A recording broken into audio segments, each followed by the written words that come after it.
It's has been created to make the world a better place for young adults who have experienced parental loss.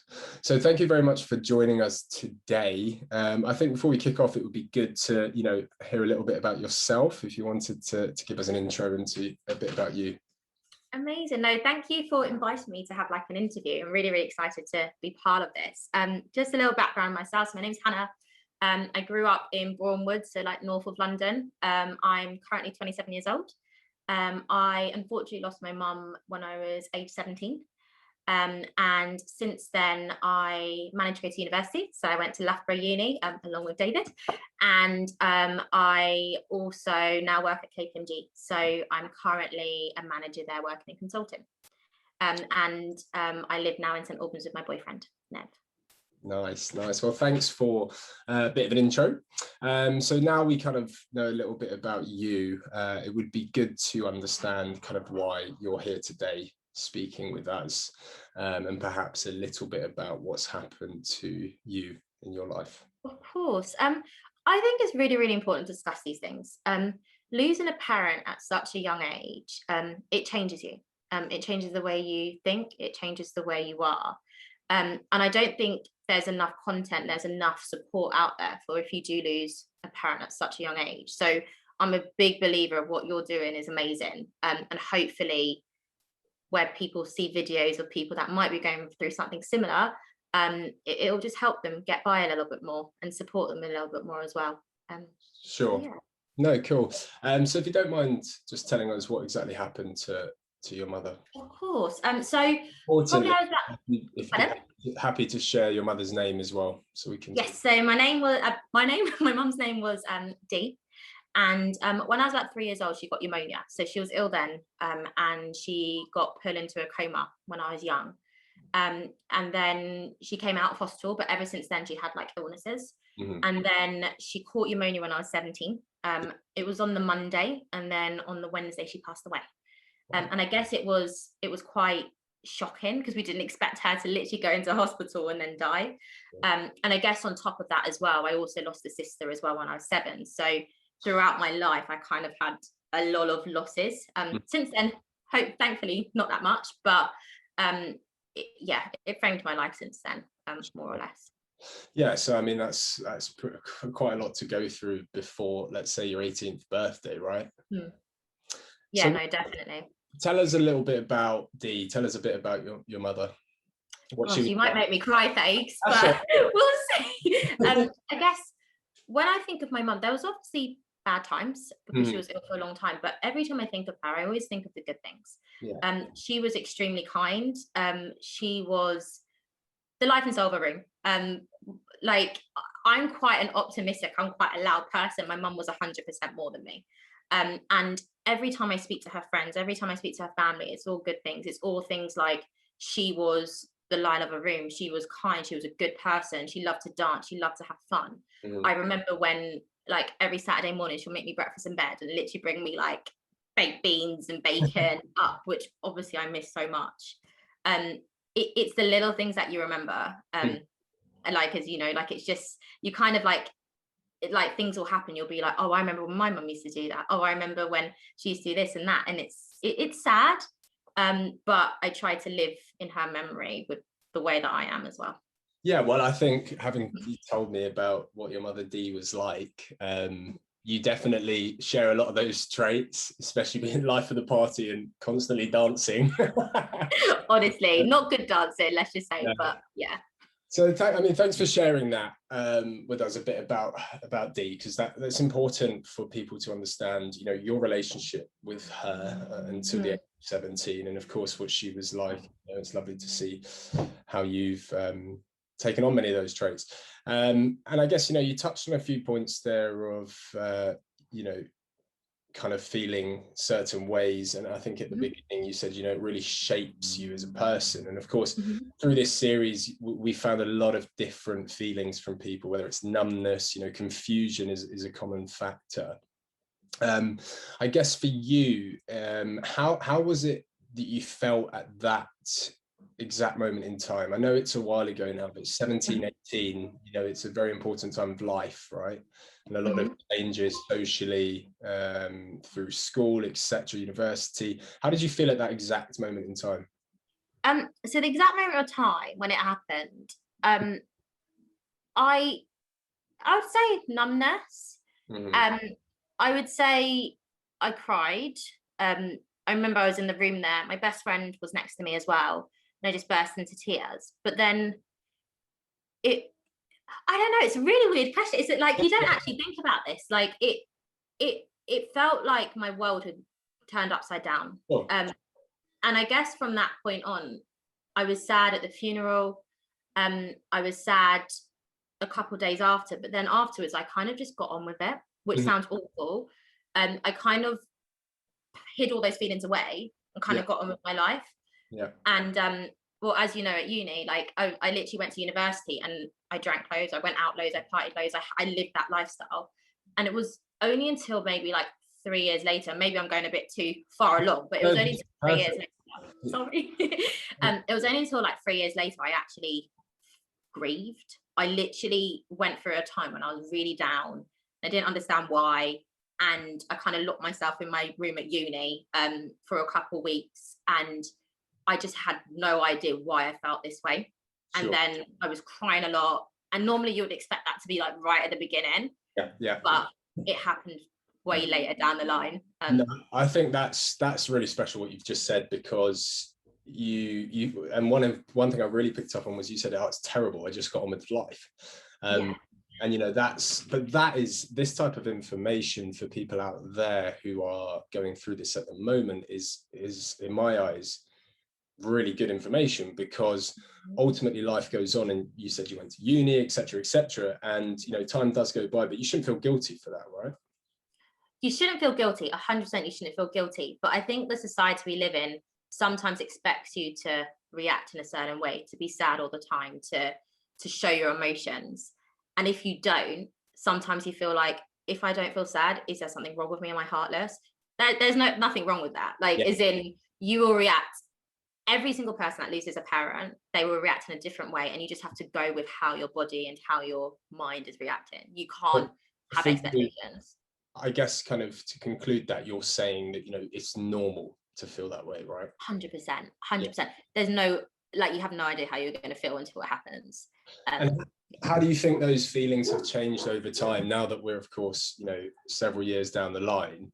How have those feelings changed for you? So I guess, so this year's actually 10 years in November, and it's times like, okay, I just bought a house, and when I bought a house, I literally thought, oh my gosh, my mom's never going to see this. But then I think, oh, she's watching over me. Yeah. Or her birthday, or her anniversary of her death. Like, it's days like that I really think, and don't necessarily cry, but I have moments where I'm literally like, I wish she was here. Yeah. I think about her every day, but it's one of those things where it's been such a long time that I haven't lived with my mom. It's now normal that she's not here. And it's just times when, as I said, like, there's memories, or sometimes if I would be my boyfriend and we're around his mum's house, his mum does little things, so she'll be like fussy around him, and I'm literally like, I'm never gonna have that. And that's when I feel a bit sad. But it's not crying sad, it's more just like a moment of and then I kind of just get on with it. Yeah, no, and that's good, that's really good information. And I think just that last point you said is, you know, it's temporary, kind of, you feel like that and then you get on with it. I guess, how would you, it's quite a difficult question, but how would you to give somebody advice who might be watching this, or somebody out there who's going through something similar, whether it's fresh or whether it's, you know, somebody in the same situation as you who's now watching this and saying, oh, well, that's exactly how I feel. I mean, how would you kind of let's say, guidance would you give to somebody who is experiencing that? Because it seems, as you're saying, to happen, there's certain triggers, right, that, you know, all of a sudden the sadness comes upon you. Now, how do you deal with that? How do you get through that? Do you know what I mean? True. Good question. I think a lot of it is, I've got my boyfriend Nev, who never knew my mum, but every time I'm a little bit sad, I'll literally be like, oh, I'm really sad about mum, and he'll just give me a hug, and we'll just talk it through. So like, having somebody, and not everybody has somebody, but I'm quite lucky that I do have someone that I can literally just be like, oh, I'm feeling a bit down, help me out. And then if I sometimes feel down and I feel like I'm going to cry, I always think, and it's better said than done. I kind of think like, if my mum's watching over me, she's not going to want me to be sad. She's Sure. going to want me to live my life. She's going to want me to be optimistic and live in her memory. And sometimes it's hard to think directly like that, but I try to do that every day. I try to think like she's watching over me. And sometimes if I'm doing something naughty, she's probably watching over me and thinking, Hannah, what are you doing? But that's how the mentality I kind of built up in order to help me with the sadness, I guess. No, good. No, fair enough. It makes sense. And I guess, you know, over the years, you're somebody who's been through, you know, your mother passed away, and of course you were then finishing school, going into uni, then from uni into a career, a very successful career. How have you, combining the grieving process with those changes in life, you know, how have you dealt with that? And I guess to kind of go a bit deeper is, you know, coming from uni, applying for jobs, going for interviews, you know, all of those things, I personally think are a lot harder because grief doesn't go away, right? Agreed. So how would you, again, from the perspective of, you know, giving advice to somebody else, how would you kind of share your thoughts on going through those stages and, you know, quite a pivotal part of life? That's a really good question. I was quite lucky in having mother figures around me at this time. So where I would have had times where I would have needed a mum to console, to guide me, I had lots of aunties and my mum's friends and godmothers who guided me in that direction. I would say that my grief, and I know some people might not have this opportunity and won't have the support network, but my grief and the way I grieve was purely down to the support I had around me. And there's a good 20 people that I would literally just say, like, these people helped me and made me the person I am today since my mum's died. I guess your question of like, how did you go like from university to applying for jobs? I just didn't stop. I think a lot of the time I kind of just made myself busy to then not stop and think and be like, oh, and even now I find it difficult to not do anything. So like this bank holiday's coming, I'm going out on Saturday with the girls, but on Sunday and Monday, I'm not doing anything. And I'm kind of like, oh, like, I don't know if I can be by myself in the house. Because all these thoughts will come in. But then it's just a case of just, it's hard. It's a really hard question. It's just a case of just thinking logically and thinking, like, I always go back to like, my mum was just there with me and that I'll just get on with it and I'll just get over it. But I think you've kind of it's a really difficult question. Yeah, but I think one of the factors might be, you know, you had that support network, so talking. I did. Yeah. And I know personally you were somebody who was very open to talking about what had happened and your grieving process. And do you think that's helped you? 100%. So like, I'm very vocal in how I feel. I'm very like an emotional person. I'll tell you if I'm angry, I'll tell you if I'm sad. As you know, at uni, like I would speak to you and I'll be like, I'm really sad, like about this thing, and I'll talk to you about the events. But obviously sometimes that's good for one person and it's good for me because I'm quite extrovert. But so for introverts, it might not be good that they talk about it fully. I think it boils down to is everyone deals with it in a different way. And my way was talking about it. My way was a supportive network, and my way was just thinking about what my mum would want me to do best. That's how I kind of dealt with it. No, definitely. I definitely appreciate what you're saying. You know, you touched on introverts, extroverts, something I've discussed before myself, being quite an extrovert. What advice would you give to the support networks around, let's say, somebody who's a bit more introverted, somebody who's not going to talk about it so much? What advice would you give, or what would you do as a friend of an introvert or somebody who's quite late, you know? Do you see what I'm getting at? That's a really good question, because I guess at times you don't want to be a pest to that person. So if you keep asking them, are you okay, okay, but like I would just make sure. So let's say if one of my really close friends, they went through what I went through, I would kind of just like sit them down one day and just say, I'm here if you ever need to speak. I'm conscious that you might not want to, but I just want to make sure that you know I'll always be here day and night over the phone. Just let me know. I think that's really important. But I think everyone that's supporting someone going through this needs to be conscious that that person might not be ready. Like me, I wasn't ready for 3 years. Like I'm still probably, I'm not ready to speak about every little bit of it. So you just have to be conscious of what that person's going through and just understand that it's normal that they might take a year, 3 years, 7 years to grieve. I think that's really important, just to let them know you're there. Yeah, definitely. And I think one important question I wanted to touch on was your support that you had. Now, you've touched on the fact that you had support through family, through, you know, aunties and mothers, friends. What support did you have from school or university? And perhaps if you can touch, is there any support in your career? So I would say university, not so much, because no one really knew my story. My friends, yes, at university, but not the university itself. My school, when it happened, I would say I was very lucky that they were ridiculously supportive. Okay. I remember when I got to the funeral and I looked to my right, and like my head teacher and 2 deputy heads were there. Wow. And they had allowed every girl that wanted to come to the funeral. And there was over 30 girls there from my school. It was, and then they all were able to come to we kind of had a celebration party. They all came there. Yeah. So I would say school-wise, so much support. And I would also say, like, I've also got support every year. Like, I'll put up a post, as you know, of like, oh, my mum, and the amount of comments, the amount of like people that message me saying like, hope you're okay. That's your support network as well. It's people yeah. And I guess with just my career, just to touch on that point, career-wise, they don't know the story. Like so my direct managers and stuff will know the story, and any day which I'm a bit sad, I'll just tell my director and I'll be like, oh, Cinchin, like it's my mum's anniversary today, and more or less he's just like, Hannah, take the afternoon off if you want. Like supportive in that way, but not supportive in the way where we want to discuss emotional support. But I don't it's questionable whether you expect emotional support from your employer. You know, that's a whole nother conversation. But what I do think is really important that you touched on there is, you know, a lot of people hide it from their employers, especially.